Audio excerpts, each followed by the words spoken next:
నమస్తే అన్న అందరికీ నమస్కారం. కువైట్ విద్యుత్ మరియు నీటి వ్యవహారాల మంత్రిత్వ శాఖ సంచలనమైన నిర్ణయం తీసుకుందనమాట.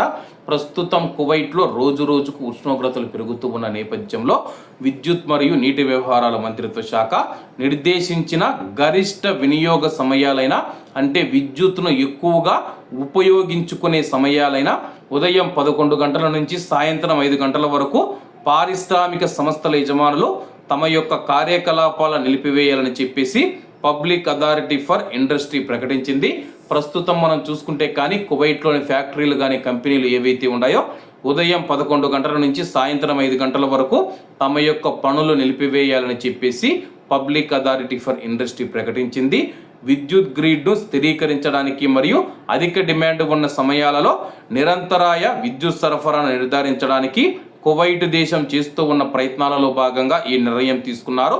ఉష్ణోగ్రతలు మరియు ఇంధన వినియోగం గణనీయంగా పెరిగే వేసవి నెలలతో ఏకీభవిస్తూ ఈ నిర్ణయం మే 15 నుంచి అమల్లోకి వచ్చి సెప్టెంబర్ 15 వరకు కొనసాగుతూ ఉందని చెప్పి అథారిటీ ఒక ప్రకటనలో తెలిపింది.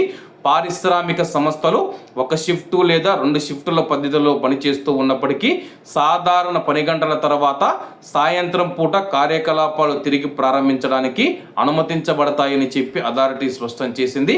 కాబట్టి కువైట్లో ఉన్న ఫ్యాక్టరీలు కావచ్చు, పరిశ్రమలు కావచ్చు, ఏవైతే ఉన్నాయో అవన్నీ ఉదయం 11 గంటల నుంచి సాయంత్రం 5 గంటల వరకు పనిని నిలిపివేయాలని చెప్పేసి పబ్లిక్ అథారిటీ ఫర్ ఇండస్ట్రీ అయితే ప్రకటించడం జరిగింది.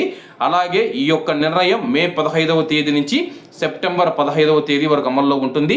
ఈ నెలల్లో మనం చూసుకుంటే కువైట్లో అధిక ఉష్ణోగ్రతలు ఉండి విద్యుత్ వినియోగం ఎక్కువగా ఉంటుంది. కాబట్టి విద్యుత్ గ్రిడ్ పైన ఆ యొక్క ఒత్తిడిని తగ్గించేందుకు కువైట్లోని ప్రజలకు విద్యుత్ సరఫరాకు అంతరాయం లేకుండా ఉండేందుకు ఈ నిర్ణయం తీసుకున్నట్లు అధికారులు తెలియజేశారు.